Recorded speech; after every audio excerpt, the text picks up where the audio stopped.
You're now tuned in to the Chronicles Podcast, hosted by the homie Cuzzo. You busy? We back. What's happening? What's up? So everything's opening back up. Of course. Is my prediction right? Has my prediction been right? What was your full prediction? My prediction was that the economic fallout will be far greater than the people feel about the COVID-19. Yes. Thank you. It has been right. You see, they canceled the state fair this year. Yep. That's going to hurt a lot of vendors. Yes, sir. They should start selling COVID-19 t-shirts and shit. Did you say they should start selling COVID-19? Memorabilia. Memorabilia. COVID-19 2020. Oh, my. Lockdown. AK lockdown. The state of Alaska with lockdown on across the t-shirt. But will you be, because they say the CDC experts, so-called experts are Here saying, we go. Hold on, I'm not going off Oh what I'm my saying. God. They're saying that the second wave, not necessarily now, but later on this year, is going to be worse. Until they find some sort of vaccine or they find some sort of thing to help alleviate it, it's going to be like this. There was no stopping it. There's avoidance. Now, But there's no stopping it. Are you going to shop as usual? I've been doing it. Do you? I haven't changed nothing since this started. I've only wore a mask twice because that's what the place. This then is a few days later. I walked in. This is like what I don't understand though. Yeah. What I don't understand is when I was just reading the article, they were saying things are opening all the way up, so there's no limit on people. So there's no limit on people, but if you have a retail store, how do you expect to sit up here and get people to social distance when they're in a retail store if you're not putting any limits on the people coming in? Well, like, let's just say a Foot Locker, for instance. Well, look. If it's just, we're just going to deal with human nature. Mm-hmm. So, when you're dealing with human nature, the only thing that's going to change the habitual human natures or different habitual human natures is if somebody drops dead, something blows up, somebody gets killed, something traumatic has to happen for immediate human behavioral change. So, in the absence of that, it's going to go right back to mostly what people were doing before. Mm-hmm. That's just, you can't stop that.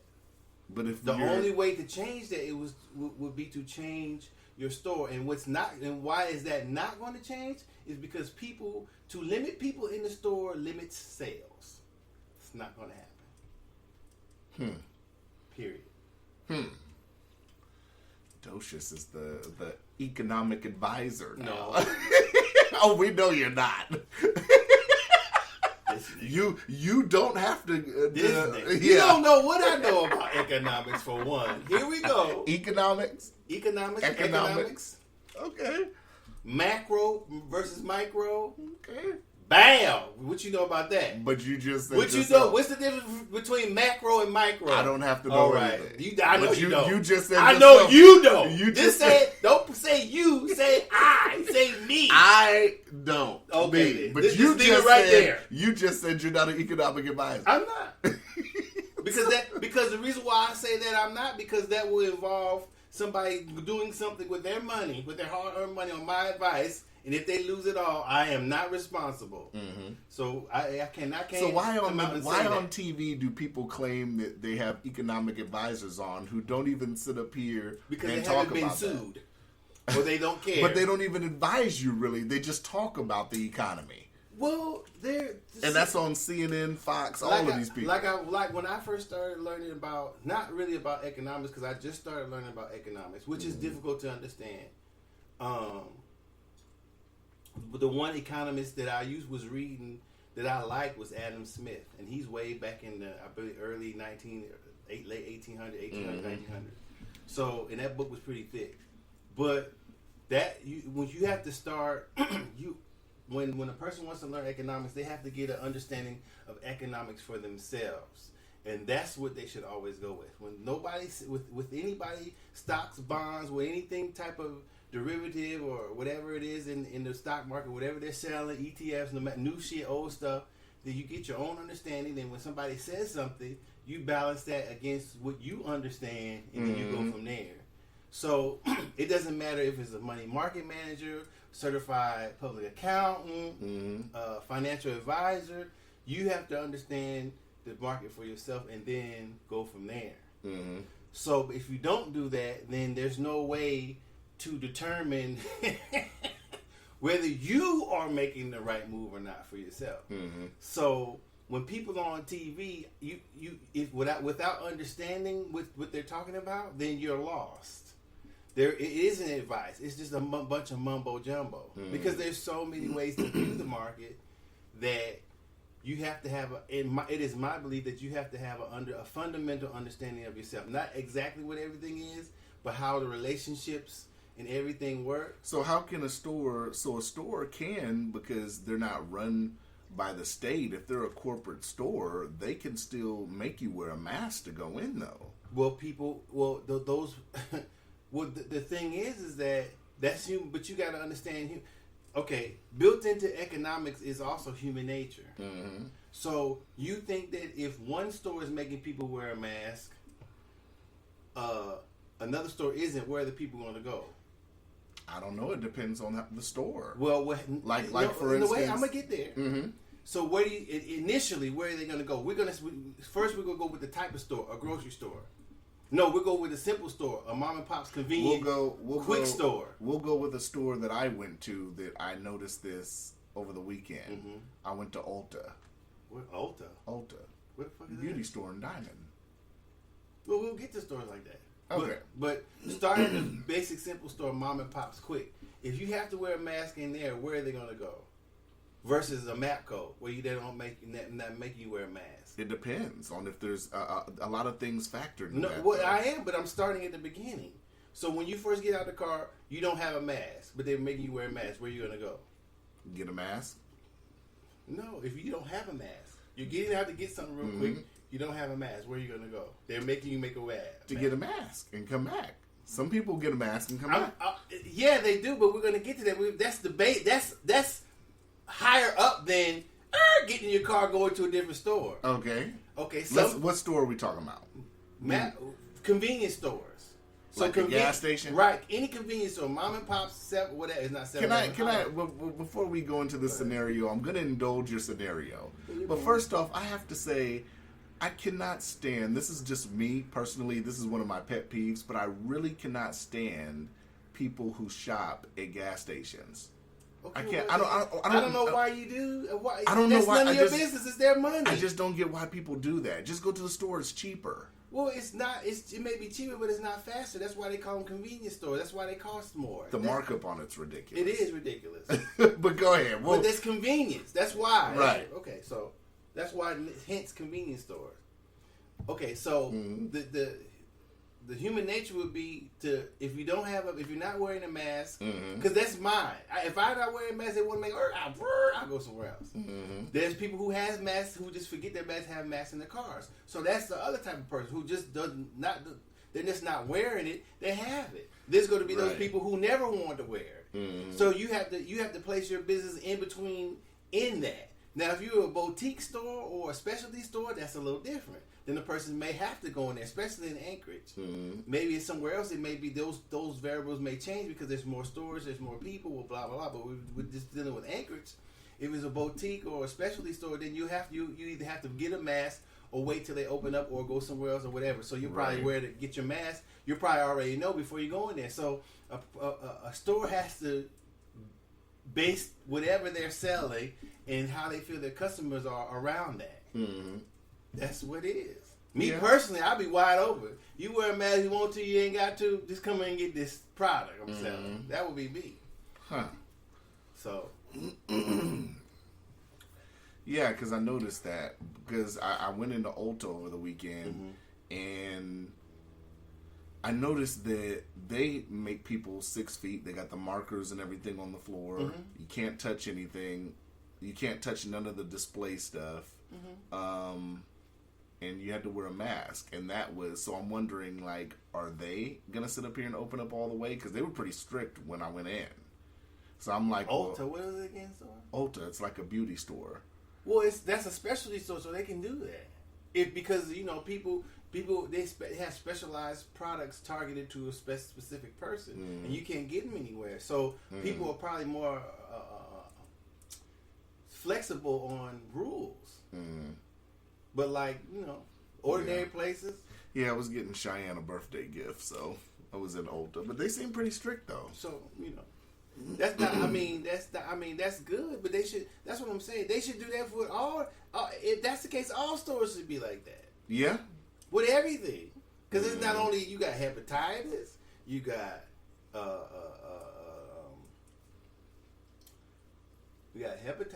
tuberculosis. Even though that shit is not really going around, but you never know who got that. The different type of influenzas. So I mean, I just don't understand how come nobody hasn't have a major conversation. They try to, but people always try to clean it up. Well, it's not like the flu. Well, it is. Similar symptoms. Some symptoms may be different. Similar symptoms, similar causes, similar spread. I'm not arguing with Whether that. you die quicker or whatever, you can still die. So, Okay. That's an interesting take on it. I mean, you know, I don't know. I just don't know. I'm thinking that a lot of these businesses won't do what they're asking. A lot of these businesses will still require a mask. well, some will, and some because a lot of them are corporate structured. Well, I walked into AutoZone. They do. I go in there so much because of my shop. They made me wear a mask. They do. I didn't have one. They gave me one. And the next time I came in, didn't nobody say nothing to me. So it's human nature. They get tired of asking motherfuckers. They try to work and do this and do that. Motherfucker wear a mask. God damn it! Look, if you in the public, you go catch what's out here. Yeah. If you don't want to, stay your ass at home. Let's get. Pretty much. Let's get to selling these auto parts. Yeah. So I had something on what I said last week. I heard T.I. say. So I think I mentioned this before too. I heard T.I. say they have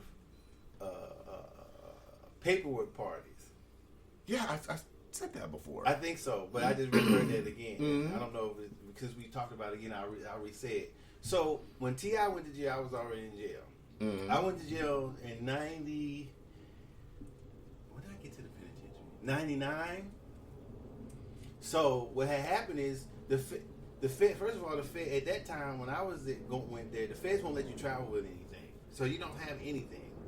You don't have any paperwork. You don't have nothing. You're talking about in custody. When you're in custody, you don't travel with anything. Close the The window's closed, brother. It's closed? The window is closed. What is the plane about to crash into the fucking apartment? Maybe. Folks, this might be 147 might be it because that shit sounded real fucking low.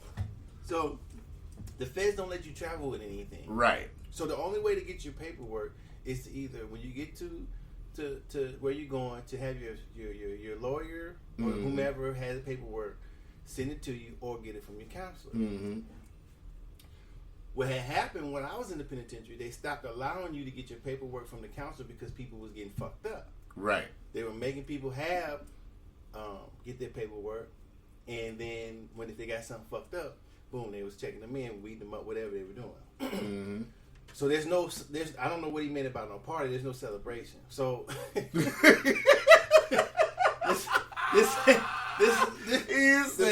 don't know what T.I. meant about a party because there's no celebration. There's no celebration. There's no food. There's no making a spread to check your paperwork. What T.I. meant to say probably because he always tries to sound so intellectual. Maybe he meant a paperwork verification. Party. The reason why I object to the word party because party involves good tidings, laid back. This is something serious. Well, that's like the This term. That's like the term blanket party in the military. Right.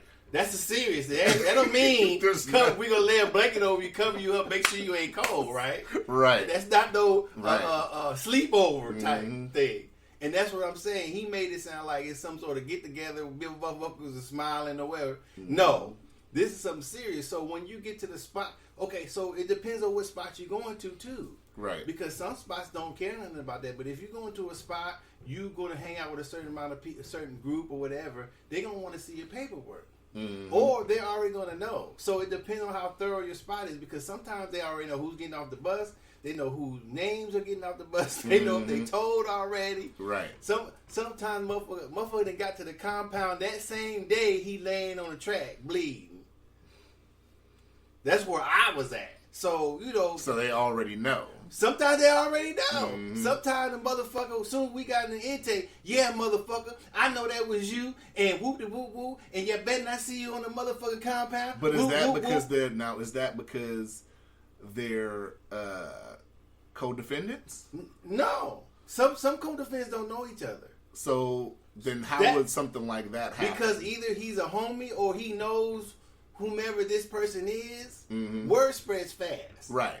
So I'm asking for the general public. I know this. If he's a homie or somebody of whatever, or he's told on, some they got what they call separatees too. So if somebody's told on somebody, the feds put in the person's paperwork that they can't be with somebody, so they're not going to go. Sometimes it happens. So if that happens, then that other person who's on the compound who comes on, they got a separatee. They're going to go straight to the hole. They're going to ship that person out. Sometimes I think they make it to the compound, but very rarely they do. So somebody got to go. So that's one thing too. They gonna know who's on the. So this is so strayed from what I want to talk about. Well, no, I just wanted because. No. So explain this. You've never told this story. So what was it like when you first got there? Well, I'll tell that after I tell it. Okay. So and that's part of it too. So that's a very serious issue because I was asked too by this one dude that I knew. I really thought my pen was on fucking fire. I'm like, where's the smoke coming from? I keep forgetting you have this thing. I'm like, oh shit. Nigga, but go ahead. I'm listening. So what he says is very serious. I can't imagine where he went to that they were doing this. Because if you go to a low or a camp or whatever, I think that's where he was. I'm not for sure. Medium, they usually don't get into shit like that at the lower levels. But if you're in the penitentiary, you hanging out with people, then a certain group, then they're going to want to see especially if you're there long term. Right. Celebrity, he may get a little break because people know him, whatever. But I don't know. I don't know where he went, exactly where he went. I don't know what's going on in the compound. So you really have to go basically what he's saying. But wasn't he talking that in terms of online paperwork party? I thought he meant online paperwork party. You can't get online in jail. Well, no, he meant. I think when he was talking about it, he meant we can have an online paperwork party where everybody put their paperwork. He said that online. too. He said that too. But there's no point of that because there's another thing is that you can make your paperwork say whatever you want to say. That's true. So that's not because you show your if you're good enough, you got good enough lawyers that like I imagine he does. Your paperwork is not going to say 5K1 or whatever. They can admit that out. The only way to get it. Then he was talking about your court minutes. Now that's the only thing that's not usually sent with your case. Your case is just discovery. Your docket sheet. Well, he did take the stand though in a different case. Well, what I'm saying is that anything your court minutes is not going to be something. That's something that you have to get from the court and probably through your lawyer. I can imagine him doing that because if anything's on there that you said something, whatever, anybody can take that wrong. That you snitching. It's so easy. Look, when something would happen on the compound. They lock everybody down. Right. Somebody get beat up. Somebody get stabbed. They'll go through each unit. Handcuff. They'll tell you cuff up. Hit your slot. They got it. Okay. So the slot is the food slot. There's a slot in the door where they slide your tray. Food in. They make you put your hands behind your back. They handcuff you through the slot. They open the door. They take you to the counselor's room. They ask you these few questions. Did you see what happened? No. Boo boo boo. No. if you knew what happened, would you tell us? No. Then they take you back. I'm serious. They take you back to your cell, and if you're second or first, you usually have a cellie. Boom. My cellie asked me, man, why they take you too long? Why they take you? Why you take so long? So what do you think he's involved? Are we talking about you? Yeah. Somebody asked you that. My cellie. Oh, you got to tell us the whole story. That's the whole point. I'm telling it together. What happened? I'm saying what happened. happened. I don't forget. It was a fight or a stabbing or somebody got beat up. Right. So they locked the whole compound down. Right. So what they doing? They're investigating. So they'll take each individual out of their cell. They'll make them cuff up, take you to the council room, whatever. Sit you down, ask these certain questions. Right. Boom. They take you back to your cell. So when I get back to my cell said, "Damn, what took you so long?" So what do you think he's implying? Did you tell him, well, shit, we had coffee and shit? I better not tell no shit like that. But what do you think he's asking? Well, did your cellie trust you? I didn't even know the nigga. How you don't know? How long were you in there? It doesn't matter how long you in with him. You don't know him. When you snitch, you don't know him, motherfucker. No, I'm saying, like, how long were you in there with your cellie? I don't remember, but it doesn't matter. Right. Okay. It doesn't matter if you know your cellie now. It depends on what he's on, but it doesn't matter how long you've known him. Was he black, white? He was black, I believe. Okay. I remember. So what do you think he's implying? He's implying that it was something might have happened. Yeah, nigga, why you back there? You talking too much? It don't take 20 minutes to answer all the questions. No. So what did you say? I said, shit, I don't know. Shit, I forgot what I said, but I knew what he was implying. Well, did you tell him that? I told him what I felt I had to tell him. I don't remember what I said. Did you tell him, well, are you trying to sit up here and imply that I'm talking about something? No, we wasn't going to go that far because that might end up doing somebody that happening. You see, I'll tell you another story. This is why I say you don't know nobody. The dude we call Dredd, I think he was from Jamaica, Haiti, whatever, right? This is him at the penitentiary. So there's TV room. So you go in the TV room, boom. I went in the TV room, boom. I pick a room where you feel comfortable. You go in there every day. You definitely don't sit in nobody's shit. You definitely don't move nobody's motherfucking chair. You get your if you knew, you get your chair. You sit all the way in the back, out the way. So you don't touch nobody's shit. You ain't in nobody's area, and you don't sit in nobody's shit. So. I've been in there kicking it. So you quote unquote cool. I'm jeffing with him. Everybody laughing. Boy, I go to my room, right? I'm getting something. All of a sudden, the door opened and closed. He in the room with me. He said, Here we go. He said, man, I didn't know how to take what you were saying to me, but I felt we pretty cool. So I didn't take what you were saying was wrong. What did you say? I'm playing with them. I don't know what I wrote. What I said. You don't know what you was playing with him? We was playing about something. Everybody was in there laughing. Was it something about him being a dreadhead? No, I don't remember. Man, this is 20 years ago. And something about him being Haitian? No, it wasn't personal. We were just jeffing with him. This was right in the year 2000. This was 99. I'm in the penitentiary. I just got to the penitentiary, my way around. Docious, you've lost a lot of time, but we'll get to that later on. So if he wanted to do something to me, I had my back turned. It's too late. When I turn around, he's already in the room with the door closed. But this is what he tells me. I said, nah, I forgot what his day was. I said, nah, man, we were just playing. He said, oh, yeah, I realized that. I just was making sure. I said, man, yeah, we just kids. He said, okay, cool. And he walked out. But you see, you don't have no friends. You don't know who to play with. You don't know how you go too far. Right. You don't know anything about nobody. So if he had really took what I was saying wrong, he could have did me in with my back turned to the door. Yeah. Okay. So he's playing it like it ain't serious. That's what kind of upsets me.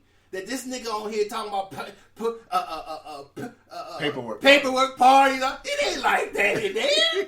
This nigga didn't go from his house to the club or some shit like that. You in the penitentiary when you in that motherfucker, man. So I didn't woke up out of bed. Ah! Stop! Ah! Stop it! Ah! Oh! Ah! Be like, damn, we on lockdown. Just went on back to sleep. Motherfucker screaming. So look, should we have... He bullshit. Should we have an episode called Docious Penitentiary Stories? Man, that shit is some shit. So explain, like I said, I want to know, so when you first got there. One more story before I tell you that. Okay. Motherfucker asked me. Man, when I got to the medium. So what is the medium? So what USP, they call it USP, United States Penitentiary. That's the highest, well, it's right below the ADX, what they have in Colorado, where they had John Gotti and all that, or whoever else. ADX is where you don't leave your cell, not even to take a shower. But they have gun towers too. No, you're inside in the ADX. That's underground. You don't see no daylight, no nothing. You just inside. Now, but right below that is the United States Penitentiary.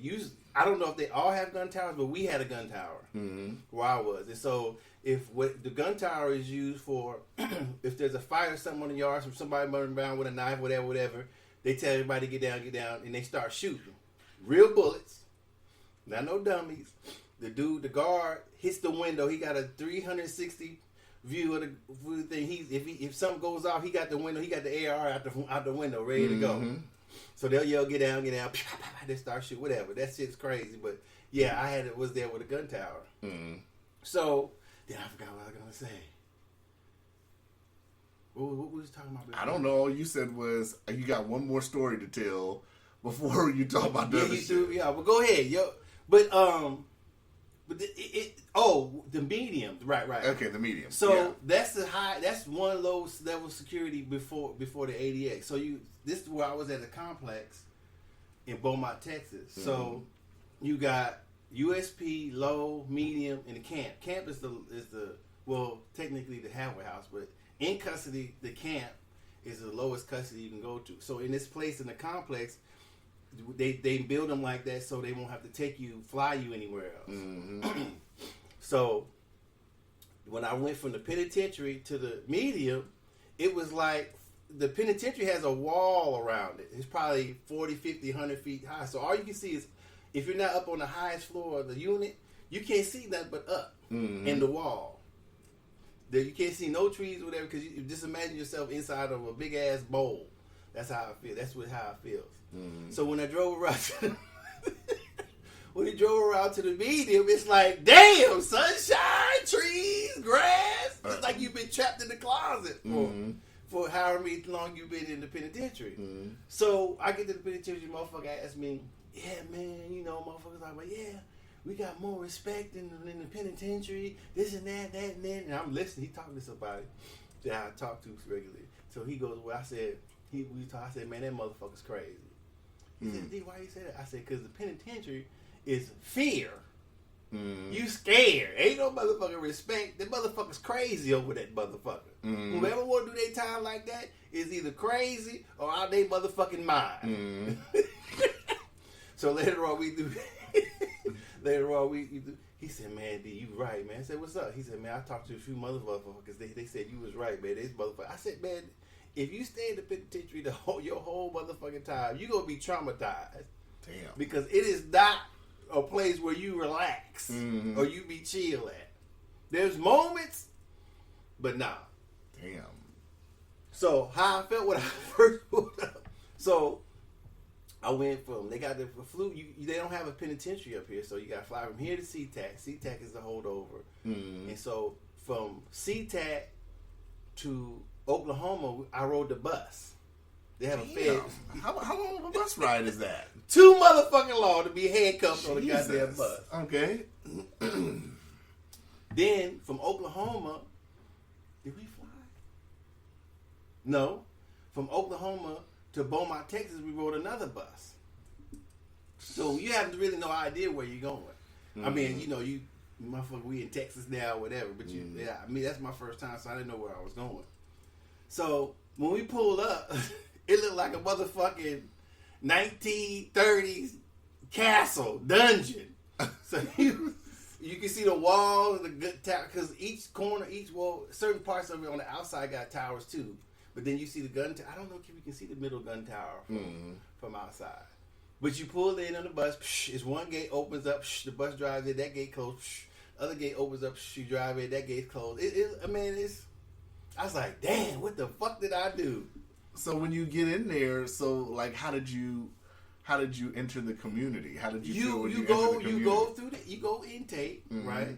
So in intake, the motherfucker. No, I'm talking about you did intake and everything. Well, I'm gonna Boom, tell you this.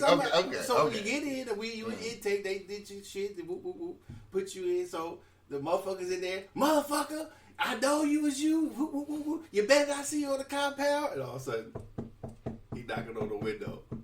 Boom, he check himself in. He don't even get on the compound. He checked himself in the hole. So when you check in or go up top, if you check in, you check yourself in the hole. If they make you go up top, that means you going in the hole. Now, when he's checking himself in the hole, how long can he stay in the hole?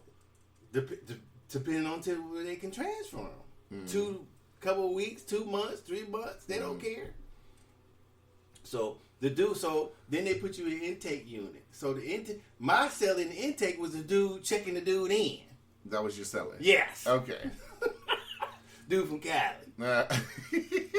So you should have been good off that, right? No, because this nigga talking about putting chairs by the doors in case something run in. I don't know. He been bidding. This is my first time. So I think this nigga crazy. So I'm like, God damn, why I gotta be like this? So you get in there. You get the cell first, or he does? We both get in there. You get in there together. It's an empty cell. Y'all get in there together. It's 2-man cell. Yeah. Okay, so y'all both in there. What is the conversation? About California, different shit, whatever. I really don't know whether to tell motherfuckers I'm really from Oakland, California or Alaska. I want to say Alaska because I don't want to be affiliated with nobody.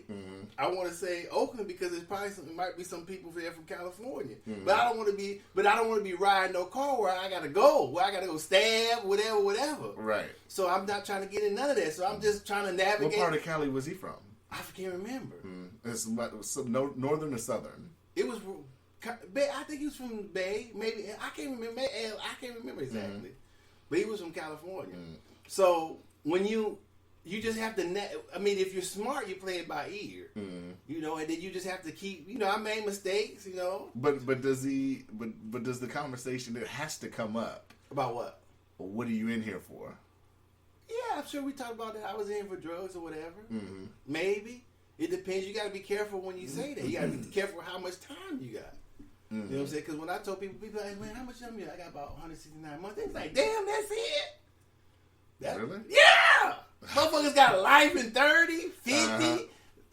One of my sellers had 110 years. Not 30 years. Not for the same thing. No. That's what I'm saying. So, but it depends. Right. You're there with people who kill people, gang leaders. Anybody. So most people had over 25. I say most people had over 20. I'm in there with 14 years. They're like, Dad, what the fuck you doing here? I say, shit, I don't know. These motherfuckers trying to kill me or something. I don't know what's going on. I didn't stay there that long, but I was in there with them. So yeah, it's something. It's something that. For me, it's something that when you hear him talk, this nonchalant, it seems disingenuous. Yeah, he's not. It seems like he ain't telling the truth. But that's just my experience because I don't share any of the things he's talking about. But do you think that's because a lot of the people that are his fans are just gonna go with whatever he says anyway? Maybe. Because, I mean, you got to figure that, a lot of people are just going to go with whatever T.I. is saying just because of the fact that it's T.I. And because he can communicate it eloquently, so to speak, that it he doesn't. Not to the I don't know how Freeway Ricky says that I think he spent more time than I did, but to me, he's giving a story that he's heard and not telling a story. There's a difference between what I look for is if I look for a person to tell how it was in jail and they spent any time in jail, then they'll have similar stories and things you've heard about. I should say that they'll have similar stories about how you've been there, right? What's been going on and stuff like that. It's one cat. You won't have that. Your stories won't different. They can tell you about the punks. They can tell you about doing your time. They can tell you about having a celly day shit. They can tell you about the mistakes they've been made. They can tell you about the fights that they've always been in. And there's always going to be a common thread because the same shit happens everywhere. It's one guy who has a YouTube channel where he was in jail. He was in the penitentiary, and he talks about a lot of cats that were in there. I can't think of the name, but it's a brother. He's got like a shaved head. He's like dark skinned. I'm trying to think of it. I'm gonna send you his channel whenever I find it. But it's I get what you're saying, because a lot of the stuff that he kind of has talked about on there, because he's talked to guys that were, you know, part of the Aryan Brotherhood and all that, and he's talked to Mexican motherfuckers, you know. So it's I'm gonna send you his channel. I can't think of his name off top. I know if I search YouTube, I'll find it, but he has a good YouTube channel. Yeah, I was in a cell with a dude that was part. I don't know what faction he was down with or whatever. He was down. I mean, I don't know what they were called, but he was down with his white friends. But me and him was in the cell for a couple of, you know, maybe a week and a half, and his name was Rocky, and or nickname was Rocky something. But I didn't have a problem with it. But how does that work, though? How does that work? Well, he was coming out of the hole, so they just put you anywhere. And then when you're affiliated like him, or you hang out with people, you request to move when a bed comes open wherever he wants to go. But until that point, they understand that you have to deal with. Because he told me, he said, "Man, I'm gonna have to move because you know, hope you understand." I said, "Well, man, that's up to you. You don't have to move. I'm cool with him." I was cool with him because we would sit up all night talking about shit. He had the tats and everything. I don't remember. He had some. I believe he had some tats, but he wasn't. He didn't disrespect me, and I didn't disrespect him. He just told me he had to move. I said, "Hey, man, go ahead." You know, when I told my, I remember, I went to team. Team is when you check in with your counselor. You talk about your custody level, whatever. So he said, "Hey, well, who's your cellie?" I said, "Rocky." He said, "Rocky who?" And when he a black dude? There was a white guy. When he was doing something on the computer, he said, "Oh yeah, how you doing?" I said, "I'm all right." He said, "Well, who's your cellie now?" "Oh, Rocky something." When he turned,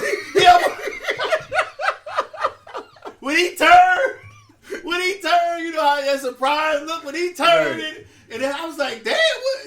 He said, "Rocky something." I said, "Yeah." He said, "Okay," because he knew. Did he ask you, "Are you okay?" No, he didn't, because I was like, "Well," I knew by his reaction when he looked up and looked at me. He was like, "Rocky, him?" I said, "Yeah." He said, "Oh, you okay?" And he kept going. I'm telling you, it's a trip in there. But that's what I'm saying. So his stories don't ring true, right? To me, because I've already noticed the difference from the way you talk and the way he talks. Exactly. There's no that when you check, because people who snitch do make it on the compound, depending on who they know. Who's running the compound and stuff like that. But there was one dude that we didn't know he was a snitch.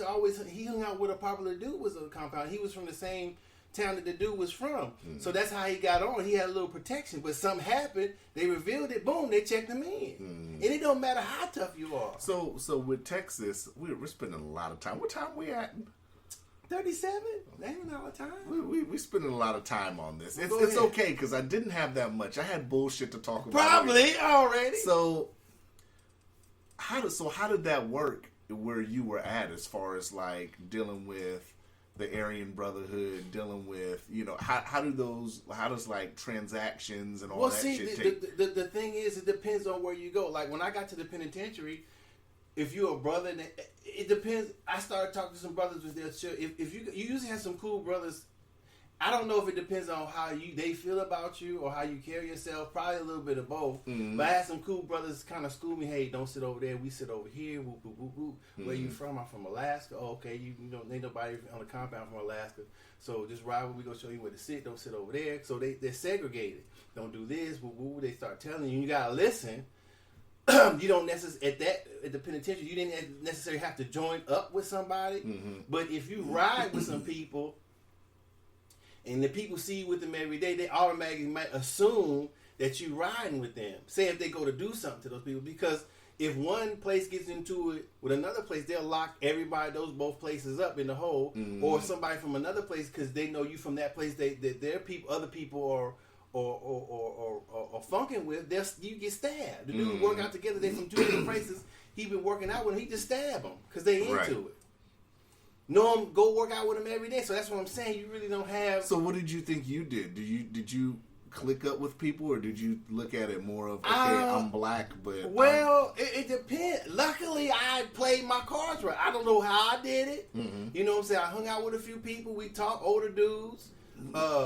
we talked a few. I played basketball. You know, I told a few people that I was from Oakland. I met Black. I met Nope. They were from the town. So Black was kind of, you know, up there. He had 30 years, so he was well known. So when he heard I was from Oakland, you know, I said, yeah, I'm born Kaiser Hospital. I used to live here, but I left there when I was younger, so I don't know the town like I know it. I know it as a little kid because I left there when I was a 10.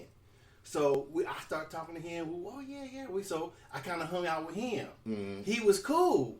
You know, luckily I had that. No, he was cool. So, and other people I talked to was cool, but this would happen. I told you this story before too. Another dude I was hanging out with, he was talking to this other older dude who had whatever he was on. So, this is how you get affiliated. I'm in the unit. He knocked on the door. I said, hey, what's up? He said, yeah, hold this for me. Bling, bling, bling, bling, bling. It's a knife. Is that the sound a knife make? Well, it was metal, and when he threw it up under the door, did it really clean yes! like a metal pipe? Yes. When he slid it, when he slid the motherfucker up under the door, that motherfucker said, "Ling, ling, ling, ling, ling," and it flew up under the door. So I gotta pick it up. Reason why? Because he slid it to me. I didn't say yes or no. He just said because, and I never really spoke too much. Other couple words with him. It was the dude I was talking to. Who slid it? The old dude that was talking. So the dude that I was talking to. The OG dude you talking about from Oakland. No. This somebody, no. Okay. So, but what happened is how I knew of him. The dude I used to hang out talk to, he knew this dude. But he know I'm in the unit. So he feel comfortable for whatever reason. I was like, yeah, what's up, old school? Bling, hold this, bling, bling. And he didn't even give me time to say yes or no. He's already sliding. Bling, bling, bling, bling. It's up under the thing. Fuck. So I can't say no. You know what I'm saying? Because for one, it's already sliding up at the door at me. Right. Then if I say no, leave it there. Then I'm also so this and that. That could cause me to get in trouble with them. But I don't even know this nigga. Right. So I pick it up, put it in my shoe. Boom. I go to the tea room. I go to the tea room because I can see the door. He said, I'll be back. Boom. He guessed. This motherfucker. So you left your cell when you had it? No, I don't know what I was doing. He was just at the door and I noticed him. He said, hey, come here. I said, yeah, what's up, old school? Hold this. No, I'm saying after it was slid under the door. I went to the TV room. But you had it on you. I had it in my shoe. Right. So I'm waiting for this motherfucker to come back because I don't need to get caught with no motherfucking... It was crude. It's about this big. It was a hunk of metal. Jesus. Yeah. Niggas in arts and crafts. Arts and crafts. Pieces. Motherfucker had a piece of the fence. Straightened out. I don't know how they got that out.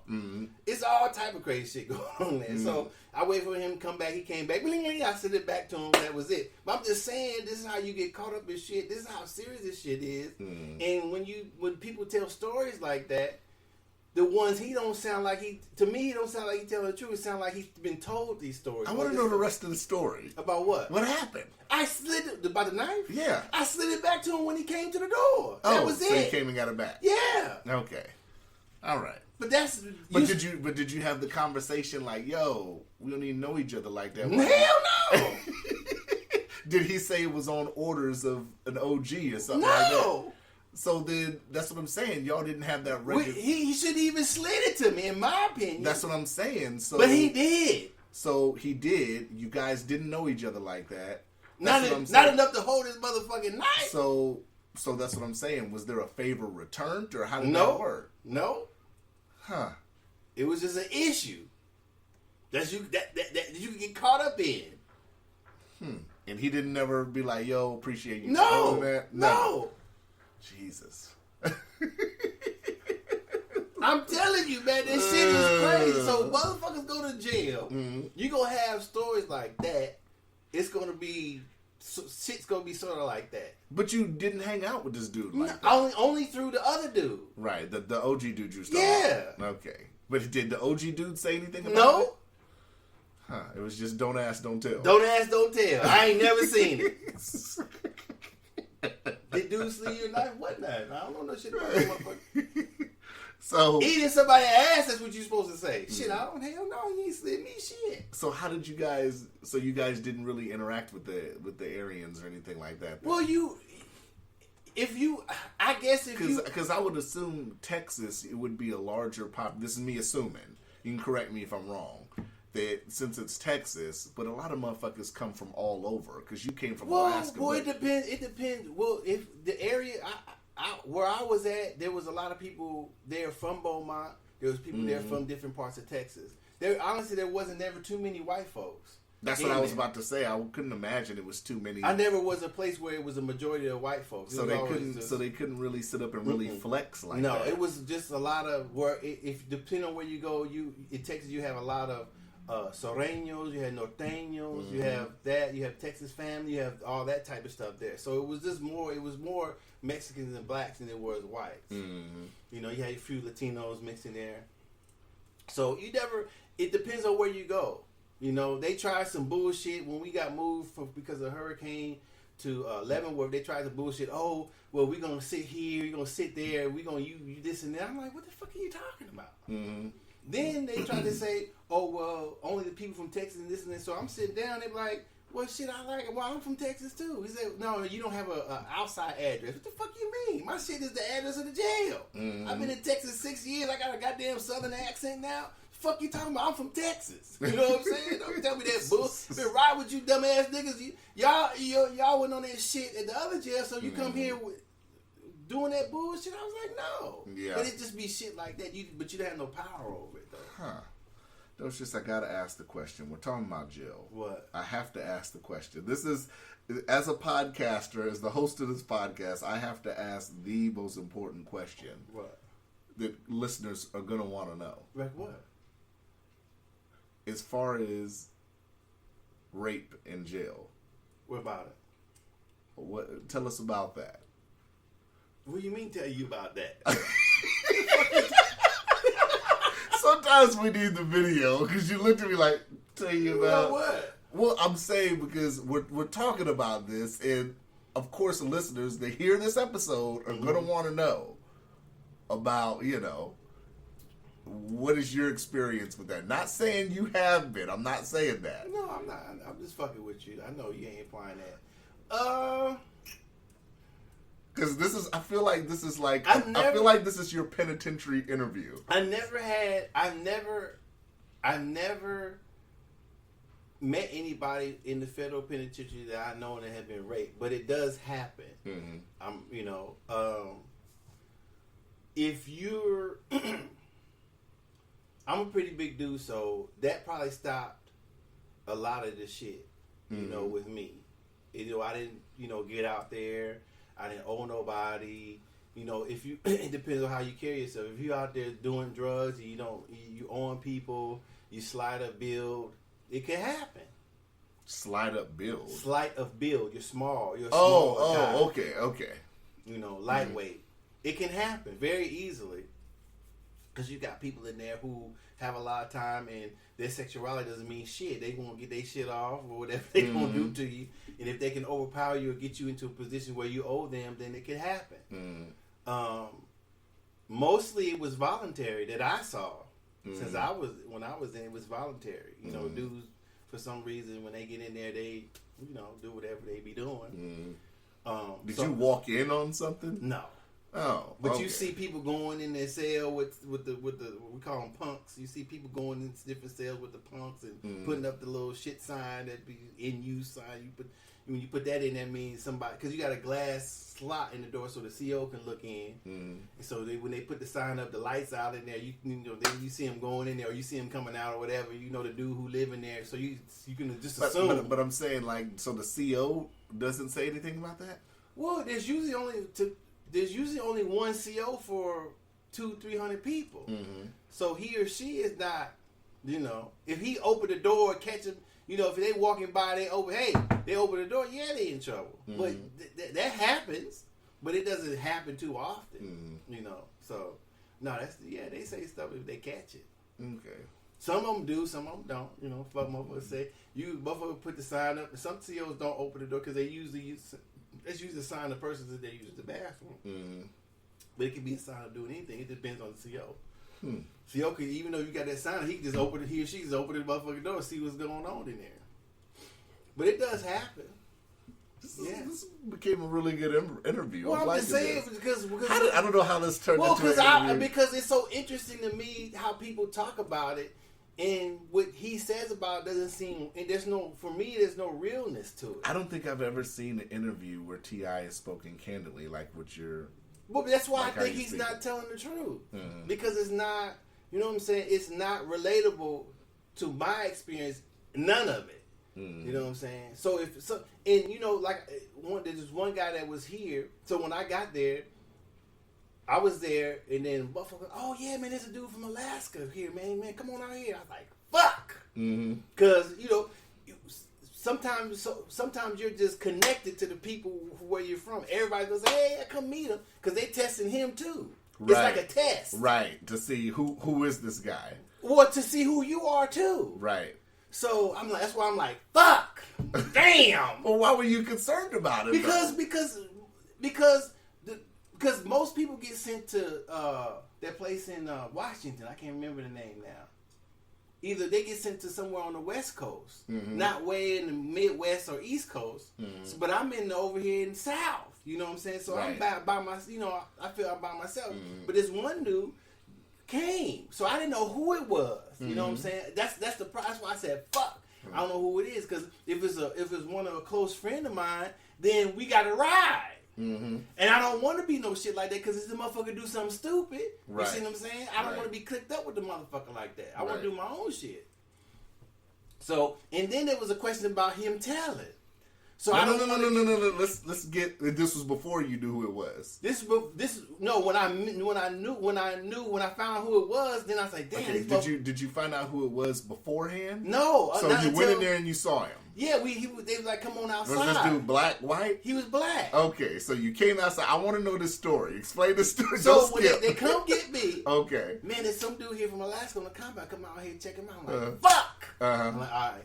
So I go out there, and I ain't gonna say his name. It's this dude, and I really don't know him like that. But there's been a question about him telling whatever. So he clicked up with some gang. Where was the question? Where did the question come from? It came from here. That he may have from told. Alaska. Yeah, he may have told. But how did the word get down? Well, I forget how it was, but people were talking about maybe he have told whatever. So I don't have any paperwork. So you really. But this was people telling you this who you were with in jail? No, before I left. Oh, before you left. So how long was the time period from I don't remember. Okay.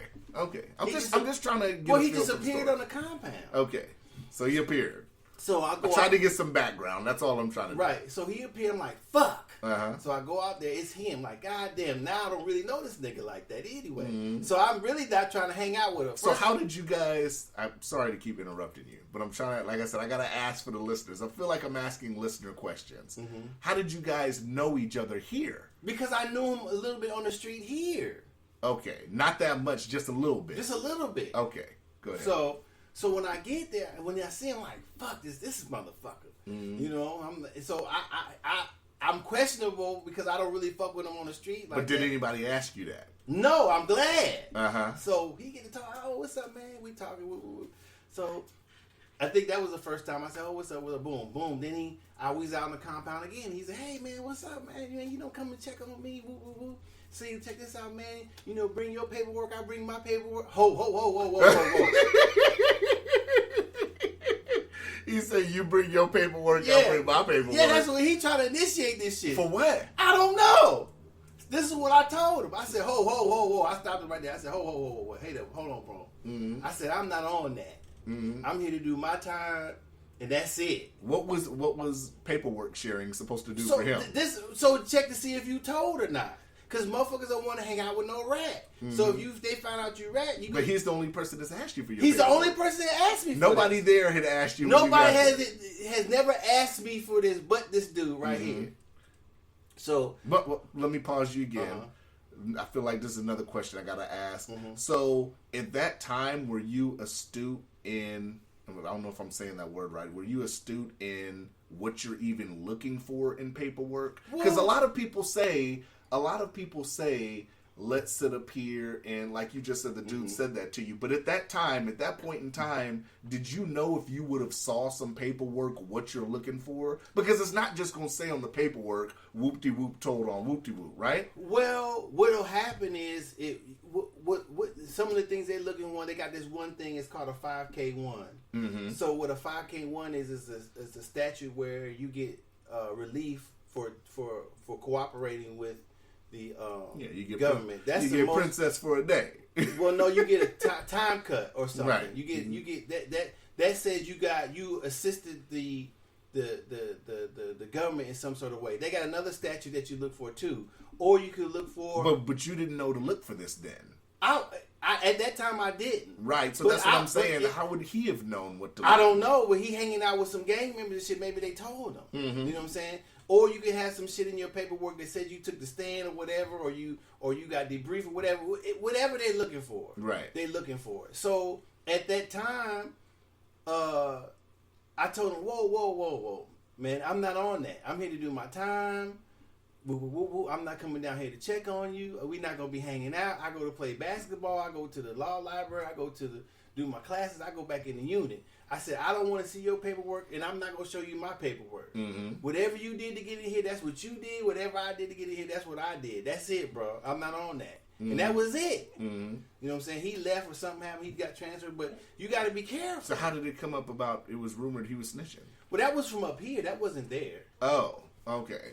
But what did he get affiliated when he went to jail with a gang? Huh? Because you said not that I know of. Not that I know of. He wasn't known to be one when I got there. Mm-hmm. Oh, I'm like T'Chaka's sitting here dreaming. Yeah. What is that, like a dream bark? Probably. He be moving his leg. T'Chaka. Yeah, he do that. I've never seen that before. A dog dreaming. That's like his dream bark? Mm-hmm. Okay, so yes, that's interesting. Yeah. So that's when. So when I hear stories, I relate to them. Now that makes it real for me. Maybe what he says is real for somebody else, but for me, that's not. If somebody asks to see your paperwork, that's a serious thing. Right. You know, I don't know what he's talking about. Just to touch on. So really, for somebody to even ask for paperwork, there has to be a cause for suspicion. Not really. If you want to hang out with people, don't want you to be a rat. You hanging out with them. Sometimes if you're in a big enough case or whatever, they already know your shit before you get to the compound. Mm-hmm. Some compounds. How do they know your case though is big? If your case is big enough, how do they know? And that's what I'm saying that to say. Well, because you would assume that obviously the COs are spreading some of this. Well, sometimes the inmates work in front offices that are privy to some certain things. Who's getting off the bus? Who coming? Who's going where? And somehow they get the information. I never understood that either, but they don't. Mm. You know what I'm saying? So some motherfucker get to the compound, they not right. They usually, if what they done is so fucked up, they usually don't make it but a few hours. Right. Huh. If at all. Mm-hmm. So, like I said, I woke up mornings, motherfucker. Yeah, we just got here. Damn, he laying out on the track, stabbed up already. So you know what I'm saying? Wherever you've been made to get down and walk back to the units with your hands on top of your head, or shit like that. So you're in somewhere. If you went to the USP for any amount of time, it's crazy. It's crazy. I don't know. Like I said, I don't know why. Like I said, it seems to me whenever I see T.I., and like I said, T.I. is a phenomenal rapper if I look at him as a rapper. But me looking at him as somebody, because I think a lot of people look to him as leadership. Well, but I mean... Well, he can still do all those things. And I get that, but what I'm saying from my aspect is it's like, it seems like you seem to be in the news for a lot of negative stuff rather than more positive stuff. So it's like, then on top of that, I always sat up here and questioned the whole thing. You know what I'm saying? Because, like I said, I've been a felon. I've been around felons. So it's like the whole story of, the average person looks at the story of him having fully automatic weapons, enough to take over a part of Georgia and see that he got off, and a lot of people don't think anything of it. Well, because I feel a lot of people don't know from the aspect of going to jail for it, because when I was in there and I was like, damn, that's all he got. And that motherfucker was like, well, what you want him to get? You want him to get a whole bunch of time? I said, no, it's not that. I said, it's not fair to another dude who just has a pawn ticket. He gets 10 years. Right. Or what they call the feds have constructive possession. So if you're in a car and your girl got the gun in her Yeah, purse, you can get charged with it. right? Mm-hmm. And even if she says it's mine, it was mine. Whatever constructive possession is, if you could have got access, If you could have to had any kind of access, to it. So and they get 5-10 years. Nigga, you done had silencers, automatic weapons. You get a year or something. That's just not. Right. It's just not possible Mm-hmm. for me. Mm-hmm. So, like I said, he doesn't have to explain shit. But I mean, my thing was let the shit roll. Right. Don't talk about it and then expose shit, and then it just me it creates more questions. It creates more questions. Yeah, and you're not being for real. So if you told, be for real like Tekashi. Mm-hmm. He said he told, fuck it, he told. I mean, people believe how he believe about it, whatever. I told him he'd probably get some cred if they came to smoke him. He smoked them. Mm-hmm. So then he'd be on top then. If he sat up here and admitted he told, do you think that would change T.I.'s career? Yeah, I think it would. It would. I don't know. I mean, he's already sold the millions of records he's gonna sell, but do you think it would change what people's perception of him? Oh, it would, and I think that's what he's worried about. Mm-hmm. But the nigga shouldn't have been having automatic weapons, right? You know what I'm saying? If you should have been buying silencers, Mm-hmm. you know what I'm saying? That's what. And being a felon, not his first time. You already in there. Yeah, you already got the F on your report card. Yeah. Fuck. That's like me rolling around with automatic weapons and silence. I'm not gonna do that. If I ever bought that shit gonna be up for a special occasion. If I bring that shit out, you know something about to go down. Yeah. If I had some shit like that, it wouldn't come out unless I was going for real to use it. To take over something, to kill somebody, kill a bunch of people, shoot up some shit. T.I. had weaponry like he was going to war with a cartel or something. I mean, what the fuck are you doing? And if you have it, it's cool, but why are you riding around with it? Right. Like I said, that shit would be up somewhere. Oh, yeah? You talking shit? Okay, I got you. Mm-hmm. Yeah, that's just my big take over the whole thing.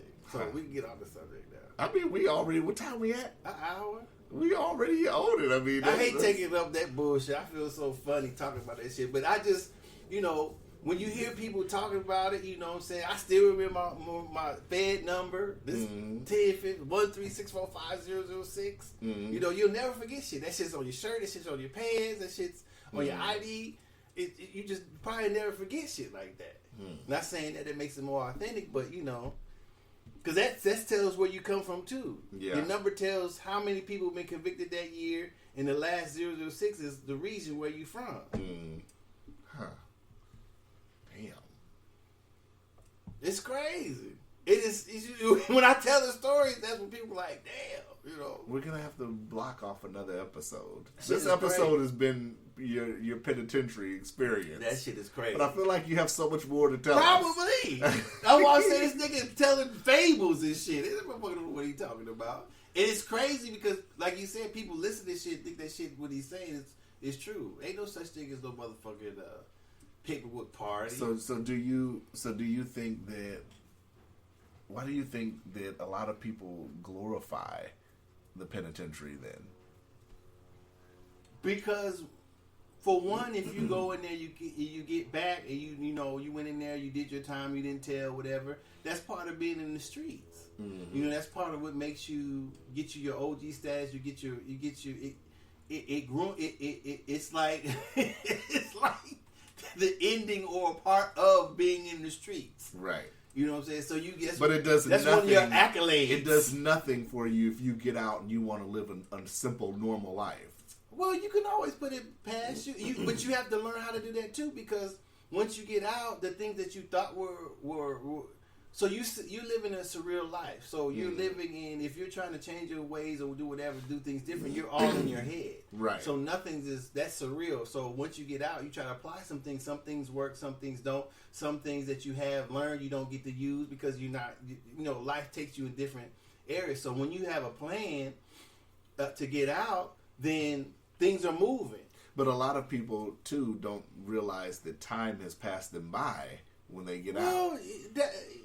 True. I mean, you have to if you made a lot of mistakes like I have, then sometimes you never really get done living them down to a certain point. You're still living in the past, and the present at the same time. You know, you're dealing with things the decisions that you made before you went to jail, right? And now you're dealing with decisions that you have to make when you're out. And sometimes that's a struggle, especially with child support. Right. It's a hard struggle to pay back, to be a felon, get a job, and then for them to take money out of you for current child support and then for the arrears. It's really hard, and take care of a child like I had to do. Right. So that's really hard, trying to straighten up your life, because you have to be responsible for your child. You have to be responsible for your current child, like I was, and then you have to be responsible for yourself. So that's a big step coming from being steeped in illegal activity. Right. In illegal activity. Right. And if, like me at that time, the only time I've ever had a job was working when I was in jail. I never had a job longer than 2 months up to that point, till on the street, I should say. So those are transitions that sometimes I didn't have much help with. I had to figure out on myself. So that's another transition that you have to make. And like I said, living in your head and then the different reality outside your head is what is the streets when you get out. Is sometimes some things that you thought would work or that you would do, you don't do for whatever things that happen in your life, and then you gotta learn how to take. Okay, well, I didn't do that. Let me do this. I didn't do that. Okay, this is not working. This is that. Then I got a child. Whoop, whoop, and then you may have a relationship. Whoop, whoop. So the best thing a person to do to come out male or female is not to get involved with no relationships, which is hard because you've been down. Right. Ain't no love, ain't no lovings, ain't no none. So you want some. Right.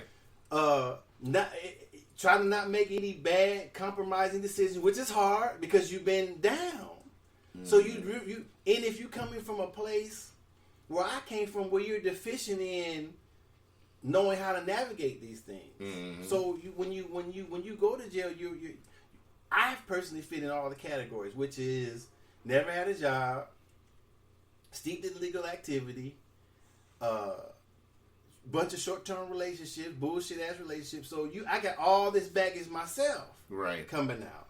So then you have to deal with all that too. So without any deep soul searching or explanation or trying to think about what you're doing, whoop, whoop, whoop, and all that stuff, most people get out being the same person they were when they come in. That's what recidivism comes in at. Right. So you have to be on it from the time you get in to the time you get out. And some of the stuff I still haven't got away from it. And that's what angers me, is because when you look at the current situation where we're going back into that we are in now, what are you going to do? Just like you and I, we got back child support. So what the government does is they shut the city down. Right. You lose your job probably, or you have no income. We'll just say we don't know if you lose your job or not. You have no income. You've been paying your child support. So all of a sudden, when some money's available to you they take the whole fucking thing. Right. What do you want the person to do? Right. Who the fuck is deciding shit like that? That's not, to me, that's not right. So I smile and giggle like, well, luckily a motherfucker got a side hustle. Luckily a motherfucker doing something, because what else you gonna do? What do they expect you to do? Right. Yeah. What type of people are sitting up there on government hill deciding type of bullshit like that? That's crazy. The government not gonna take it, but child support does? Right. That's ridiculous. Yeah. That's the type of shit we have going on. Then I want to talk about this bitch Candace Owens, but because I know she's been out there, but I really she's been interjecting herself. She had been interjecting herself before, and I still really don't. But it seems like this bitch is crazy. For the few things that I've heard her say, I got to keep investigating, but it's always keep investigating, and I'm trying to get the interview, so I'll leave it at that. Oh, with her? I'm trying to. Nah. It's a few interviews I'm trying to get. Don't say no, because we welcome anybody on the No, Chronicles. I'm saying, but I don't think she's for real. Well, we would have to see. We would have to see. It's a lot of people I want to interview. Just in general. Why would you want to interview? In general, and like I said, that's Candace Owens. I would like to interview her as much as I would like to interview like Killer Mike. It's not. There's no a higher preference. It's just a list of people that I would generally like to interview. I honestly think that, and that's just my personal view. I honestly think some people don't deserve an audience. Or some people who just who just want to be in this era and talk about things now and think that things don't have a link back to when this shit was first started, to me, don't even deserve an audience. But I could be wrong about that. But I mean, it depends on what her story is, what her family story is. But it can't, all black, in my opinion, I could be wrong, all black people and minorities share a common thread. Poverty, drugs, jail, fatherlessness, motherlessness, parentless, abuse. So it's a common thread. But according to Biden, we all share the common thread because if we don't vote for him, we ain't black. And just for that, nobody black should vote for him. But I don't feel that nobody black should vote for him. Just like when she, if you say that black people should be victims or this and that, we should be ensouled, then why are we voting for Democrat or Republican? Why haven't you started to own... My biggest problem with that whole thing was, because someone told me, it was the end of the interview and he was getting off, but I still feel like Charlamagne should have checked him on that. Like, what do you mean by that? Why would you make that statement? Well, and if black people do vote for you, what do you plan to do? Right. What do you plan to do, which you can't do? A lot of the answers he gave, Charlamagne would ask him questions. Joe Biden would say, "Come on, man." Well, because he or she is if he gets president, you still have to go through Congress. So there's nothing if we ask one candidate what you're going to do for black people, it's what you're going to try to do, basically. Do you think that what you're going to try to do for black people, if that's that's why we're voting for you, do you think these things can get through Congress? Well, and that's the biggest misconception, because a lot of people, and this is one of the biggest misconceptions in politics, you could have a Democratic president, you could have a Democratic Congress, you could have a Democratic Senate. Let's just say if we get a black president who has all those things, and I think at one point Obama had all those things, if I'm not mistaken, that doesn't mean that the black agenda is going to get done. No. and I think a lot of people have to sit up here and face that. Well, that's what I'm saying. So even I'm lost on that. So should we vote Democrat and Republican? Should we start our own party? Should we be more focused on building wealth for ourselves in our own communities? Which is, I'm saying that if we really want to come together, you don't need, in my opinion, you don't necessarily need Congress to uplift your community. You going to eventually, but if we start grassroots wise, or start it now, like started with raising our own political people, bringing in each community. Not saying there needs to be one. There needs to be many. There needs to be at the state level. There needs to be at the national level. So if we start grooming our people, whomever they are, if they could be white, I'm just saying the people who push for the agenda. So if they get into these offices, they push the agenda. Right. If they don't, they don't. But at least if they get in there, they're trying. But a lot of people that get in there who want to push the black agenda, I think what we're seeing is a lot of people that get in there and realize this is Washington, D.C. politics. And you deal with lobbyists. You deal with corporations. It's not just I'm going to get in here and push this. You're going to get pushback from lobbyists. Well, in my view, and I'm thinking about it, the problem is the bunch of the institutions that have been created by white folks that have excluded people. So those systems that exist have to be if you want to be quicker than where it's going, then those systems has to be dismantled and rethought of and rebuilt in a different manner with other people's input besides white folks. Right. If that doesn't really happen, then we're going to be suffering from doing this probably throughout my lifetime, next generation. Just imagine the tens of years already, we've only had one person of color and no females. That's crazy, right? Yeah. Just like the dude, to me, this dude, he is Catholic. We used to go at it back and forth. And he tried to tell me, we got on who picks the Pope. He was like, well, the people prayed, and whoop de whoop, and then the God tells them who's to be the Pope. I said, so you mean to tell me that all these motherfuckers of different colors that are Catholic, and throughout the whole papacy, there's only been white men picked by God to be the Pope? I said, man, come on, man, stop that bullshit. Yeah. That's racism, man. Stop it. Maybe them motherfuckers going. Maybe God doesn't have access to a rainbow spectrum. I'm just saying. He has no access to rainbow spectrums, though. What the fuck? I'm gonna say that. Stop it. Them motherfuckers go in there and they pick who they fucking want to pick, and then they come out there and talk about that's bullshit. No bullshit, but you can't say that Desmond Tutu been a Catholic a long time. He ain't never been picked. I'm not saying he's the only black Catholic, but that's the one I know about. Or the person of color Catholic. But I'm just so what I'm saying is that why if you're gonna be on point, you're gonna speak about the black experience, be for real about it.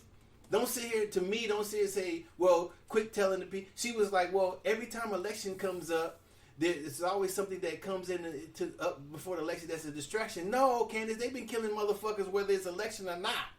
Yeah. Stop that shit. Yeah.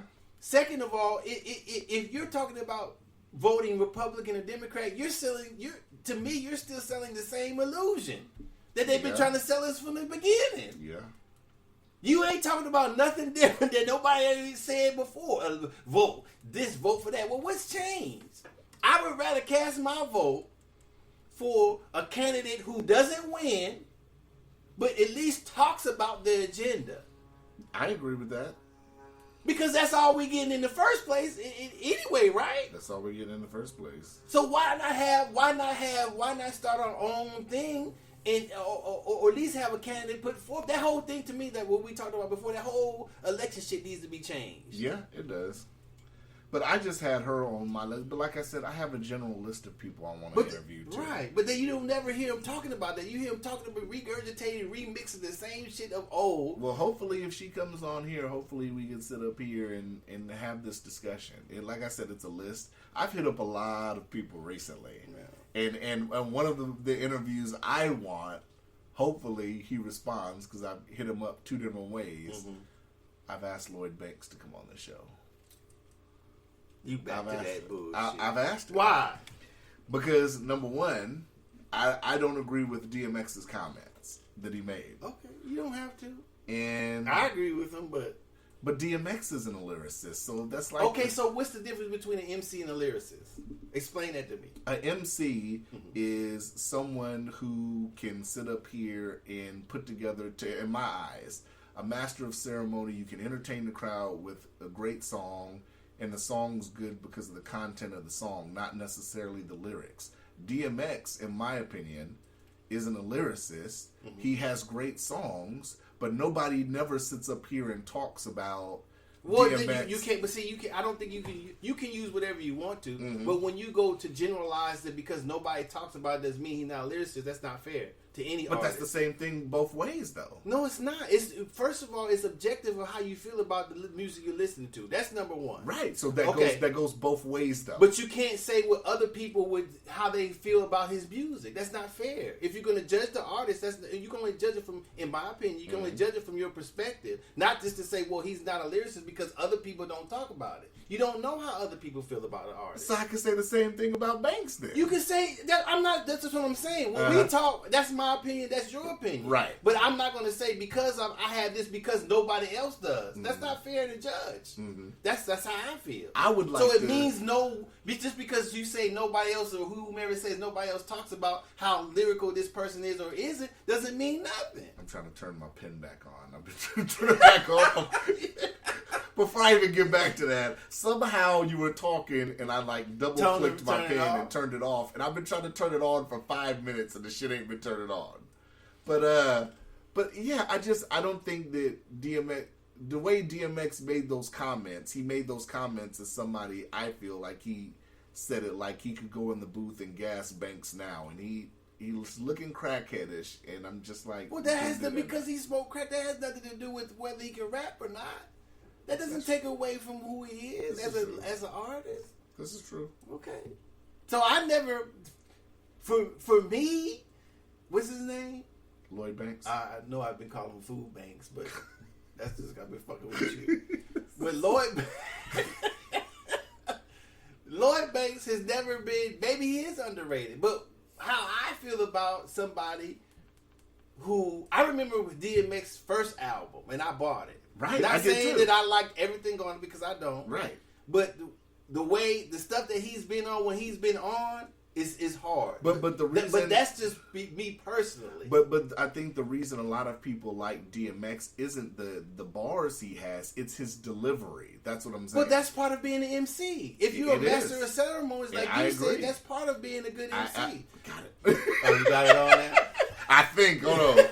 Oh, it's on. Mm-hmm. So that's part of being an MC. I'm smoking again, y'all. What, to me, being a good MC, I don't know what breaks down a lyricist, a metaphorist, or whatever. All that type of shit is new to me. Because back in the day, you never heard people talk about people whether a person was a good rapper or not. Right. I know what makes a good.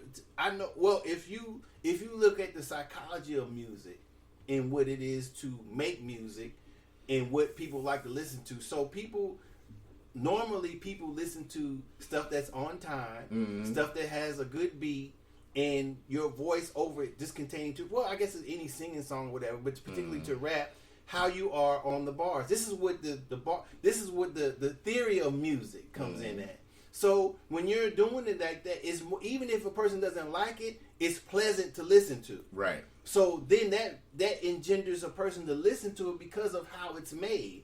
So that's somewhat of a theory of music. So you start there. Then you have the person's voice. You have the person's delivery. And then after that, you may not even be listening to what the person says yet. You may only be listening to the music and the delivery and the rhyme that's on beat. You may just be listening to that because people can relate to. You've heard songs that you've heard. Then years later, you listen to something. Damn, the motherfucker said it like that. Right. Then you finally hear it. I still do that. So it's different ways to listen to music. Obviously, people listen to music different ways. So getting off that, but we're kind of staying on that. Lloyd Banks has never said anything, even though he came out when I was in jail. He's never. When I listen to him, I don't feel the same way as when I listen to DMX. But that's old DMX. Well, I mean, yeah. Right. I mean, it doesn't matter if it's old or not. You could play an old KRS-One song to me right now that blows some of this new shit out the water still. But that's me. Let me ask you this. Okay. It's kind of a different thing. How do you rank Maxwell as far as R&B? I mean, like where he's at as good of a singer? Or? Is Maxwell, I listened to Maxwell's album, right? I listened to fucking, what is the name of this shit? I don't even know none of his album. I haven't never heard the album. I like some of his songs. Maxwell's Urban Hang Suite. I listened to that again. I haven't listened to it in years, but I listened to it again in its entirety, and I think that's one of the best R&B albums I've ever heard. It had, let me go down the track list. The two most notable songs on it, Something Something and Ascension, are both on there. So, I'm wondering, like, where do you rank Maxwell when we talk about R&B? It's very interesting. It depends, but see, that's what I'm saying. You have to say that. You have to just say in your listening era, because there's way better singers than Maxwell. Really? Fuck yeah! What do you mean, really? Vocally, Maxwell's very good vocally. You think he's better than a Teddy Pendergrass or Luther Vandross, or even a Marvin Gaye or Sam Cooke? I don't. Or Nat King Cole? That's what I'm saying. Better than Stevie Wonder or better than Ray Charles? I get what you're saying, but he's better than Otis. I mean, you go back to David Ruffin and the Temptations. I mean, you go all if you keep going back and back. Smokey, he better than Smokey. He kind of gives me a Smokey feel though with his vocal. I'm saying who he's better than. You said the best album you've ever heard. No, best. I'm talking all round album, front to back. That's what I'm talking about as far as R&B. Now, picking songs to say, yeah, these songs are timeless. There's some albums I've never heard though. Yeah. So that's what I'm saying. You have to go in the era. Some of the people I mentioned, the Temptations, I haven't heard all that shit. They were singing before I was born. Right. The OJs. Well, I'm gonna have to say best front to back album I've heard this generation. Okay. I think it might be that album. Okay, I can go for that. I have to go back and listen to some other albums, But this Maxwell, man, it plays all the way through like wine, baby. I mean, for my era, I can play. I'd rather have Jodeci than Maxwell. I think that's debatable. For me, it's debatable, but I'm just saying. I like Jodeci. The interesting thing about that is I like Jodeci for myself. But if I knew I had a female, you talking about if I had a woman coming over, I'd probably roll with Maxwell. Well, but that's mood music. far. But right. You say just saying an album from front to back. Right. That's what I'm related to. Now, right. music, you might not find what you looking for in Jodeci, because Jodeci is like R&B hip hop sometimes. The right. beat's a little fast. Right. Right. So to slow it down, shit. When I heard come on and go with me. Mm-hmm. Come over to my place. Mm-hmm. You heard that, motherfucker? Yeah. Why would you put that on? Yeah. I see what you're saying. You see what I'm saying? Yeah. And when I heard that, I was in jail. I had never heard it before. I don't know. I was listening to the radio, so I was like, God damn. Mm-hmm. You hear what he's saying? You hear what she's saying? Yeah. I don't, you know, come on and go. So that wasn't in my era. So you can't. I don't know why people say the best album overall. So how do you rank Rick James as an R&B singer? Then He's underrated. Do we For classify him as an R&B singer? Of course, R&B funk. Of course. He didn't say he had a duet with Smokey. I agree. Ebony Ebony Eyes. Eyes? I agree. Shit. Fire and Desire. Shit. I'm just saying it'd be interesting to see how people rank him R&B wise, because he's not a traditional singer, and that's what I'm talking about. Well, no, he wasn't known for. He was known, and then that's what I'm saying. He's underrated. Rick James is a hell of a singer. Yeah, for me. Yeah, but he's just not a traditional singer. Well, I mean, like a ballad person, like a baby face. Well, you have to hear him. You have to hear some of his shit, because sometimes it sounds like he rapping. Mm-hmm. If you take I like Ghetto. His vocal. Ghetto, yeah. His vocal on Ghetto's bananas. Yeah. Yeah. Street Life. Mm-hmm. You got that's what I'm saying. You got to.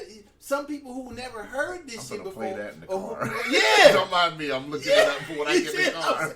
When you hear this shit, especially like me, when you find something, you like, damn, this motherfucker sang like that. Mm-hmm. But when I heard Ernie Isley play the motherfucking guitar. Yeah. I was like, God damn, that motherfucker's playing. You know, I've only heard about Jimi Hendrix and all that, but when I heard him, I was like, oh, shit. Yeah. So, you discover things if you haven't been living the era. That's why I say, you living in the era, listening to music is different than you hearing it. So, before we go, we got, I'm watching this battle today. It came on yesterday. This versus battle. I haven't watched it yet. This is going to be an interesting one. I'm interested in seeing what you think. What? It came on yesterday. It didn't get as much of a exposure as a lot of the other ones got, but I thought it was interesting. It was Jagged Edge versus 112.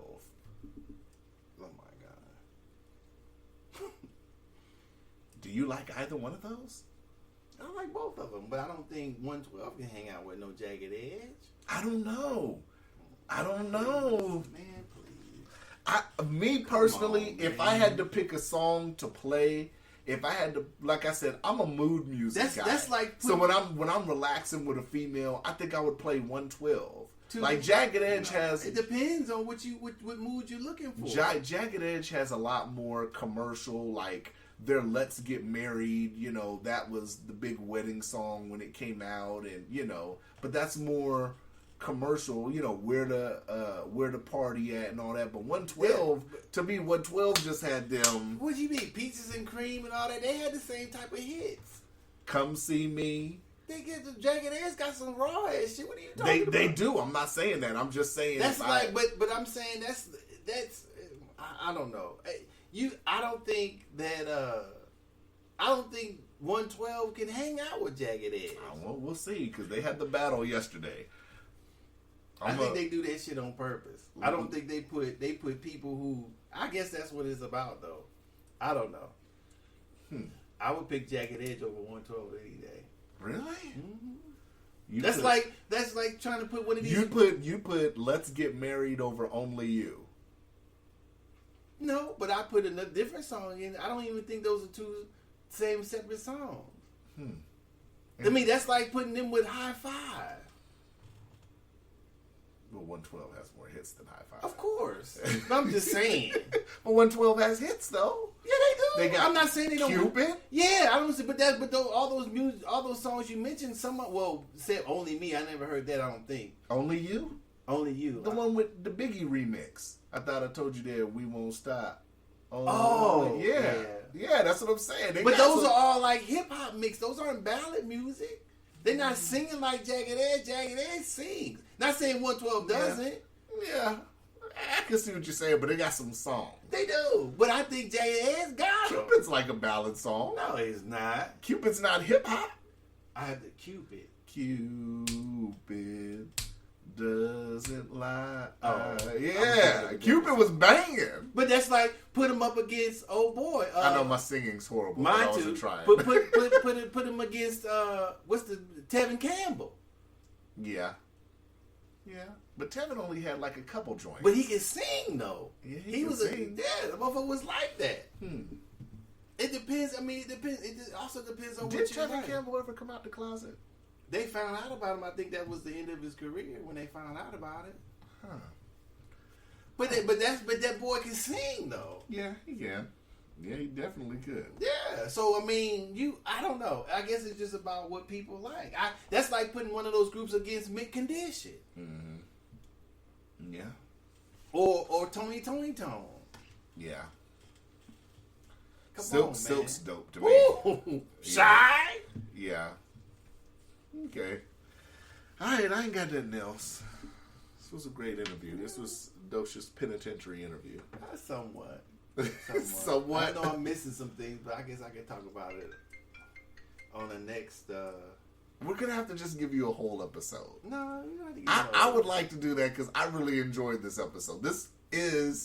We've been kicking out some bangers this year. This year has been the best episodes I've enjoyed. Oh, you have? Between Eddie, between last week's and this one are probably my 3 favorite episodes now.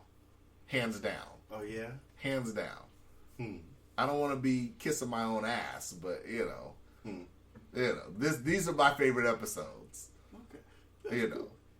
I still don't understand how he didn't have the conversation with that dude. But which one? When he just slid it under and slid it back. What do you mean? What am I I get it. I'm just saying. So you either you're finding a fine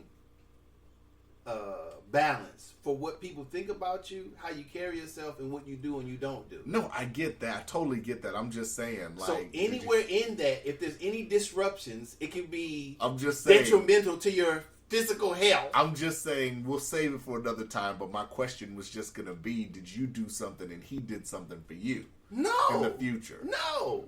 Huh. No. I'm just being tit for tat? Well, it doesn't always work like that, obviously. Your celly could be making wine. I had cellies that make wine. Yeah, okay. In the thing. But if they come in there and find it, both people can go to the hole. Yeah. But you can't tell your celly what to do. Unless you want to fight them. Did you make wine? No. Did your celly make wine? Yes. Where was he hiding the bag at? In the locker. Y'all got a locker? Dumb ass. You got a locker in there? Yeah, that's where you put your shit in. But you guys didn't get searched like that, right? You can. You can, but it's random. They come in anytime, tear your shit up, go through your shit, fuck up your shit, have your shit all over the place, take shit from you. You never drank Pruno before? No. Interesting. That's just interesting. You really haven't indulged in it. We're coming back to and this. And then you got motherfuckers, some people in there making knives. Uh-huh. I had one silly making knives, keeping them up under his bed. Yeah. Did you say, can I get one? Fuck no! Maybe that's just the Cuzzo with me, because I'll be like, yo, can I get one of them? What you want one for? Why not? Okay. So you say that shit. I'm just saying, just in case. I mean, now you've been in the military, so I suppose you've been prepared to kill somebody. Yes. So I can't say that. But you haven't been in a situation like prison. No, not like prison. So if you get caught with one, That can be extra time. I totally get that. That can mean what if you kill somebody? You prepared to get extra time for a life sentence for that? Well, you just slide it under the motherfucker's door. Cling, cling, cling, cling, cling. I'm fucking with you. I'm trying to add humor into it. I mean, you're in a place where you have the least amount of control over your sometimes of what happens or what doesn't happen to you. Right. It's nothing like being on the street. So if your celly's making knives, what are you gonna do? Tell on them? No. What are you gonna do? Beat them up? No. You could. That's an option, but that You doesn't gonna bode just take well. the knives away when he ain't in the cell? That doesn't bode well against the motherfucker that's making a bunch of knives. knives. It don't. This motherfucker's a Mortal Kombat character. Yeah. He's got knives on He the got knives. He making them, sharpening them and shit. Like, this nigga crazy. This motherfucker got tape all over the locker trying to hide the smell of the pruno, which you really can't. Because it's fermenting shit. So there's no way without no exhaust fan, there's no way you can exhaust. I gotta know before we go. Okay. Because I know we're over an hour. Was he making this shit? Texas is humid and hot as fuck. Was he making this shit in the summertime? Yes! I can only imagine the fermentation smell in that cell. He been drinking it because every day you gotta lock down. You gotta burp it. Burp it, and you got locked down for an hour. So he been drinking it up. Now he's sick. I'm in lockdown. I got to put on my headphones so I don't hear. What did he get sick from? Because he drank too much of this shit. Oh, okay. And it's hot. And we in Texas. So he's that probably, shit is pure alcohol. Yeah, he was probably dehydrated too. Or whatever. Yeah. So he come back during lockdown. Oh, Sally, I'm sick. I'm like, this dumb motherfucker. So in case I don't get sick, I gotta put my headphones on, turn the radio so I don't hear all this. Whoosh, whoosh. She flushed the toilet. He flushed the toilet and throw it up at the same time. What was you listening Could you to? imagine? What was you listening I don't to? remember. Just the radio. I was like, this nasty, sick ass motherfucker. Niggas listening to Keith Sweat while a nigga's yakking in the back. What's worse? Keith Sweat's sinus infection or a nigga throwing up pruno in the background? I don't know. In both of them. Nobody. Can you imagine being trapped in a room with somebody doing that shit? Wow. It's smelling because you know that shit stink too. He's probably shitting too. No, you sometimes you have to, but I'm just saying. I was like, because that shit's acidy as fuck. Yeah, I'm like, damn. That shit is crazy. The shit you go through when you hear that motherfucker. Man, I had to tell you, this one son, I wanted to kill his motherfucking ass. That's a whole other story too. Alright, we finna be out. We out, man. I hope y'all enjoyed this episode. I really enjoyed this episode. I'm definitely putting this one up on my Facebook. The shit I went through, man. It's some bullshit. Gosh, I like that. Alright, we out. We out. Holla. Yeah, that might be one of my favorites too.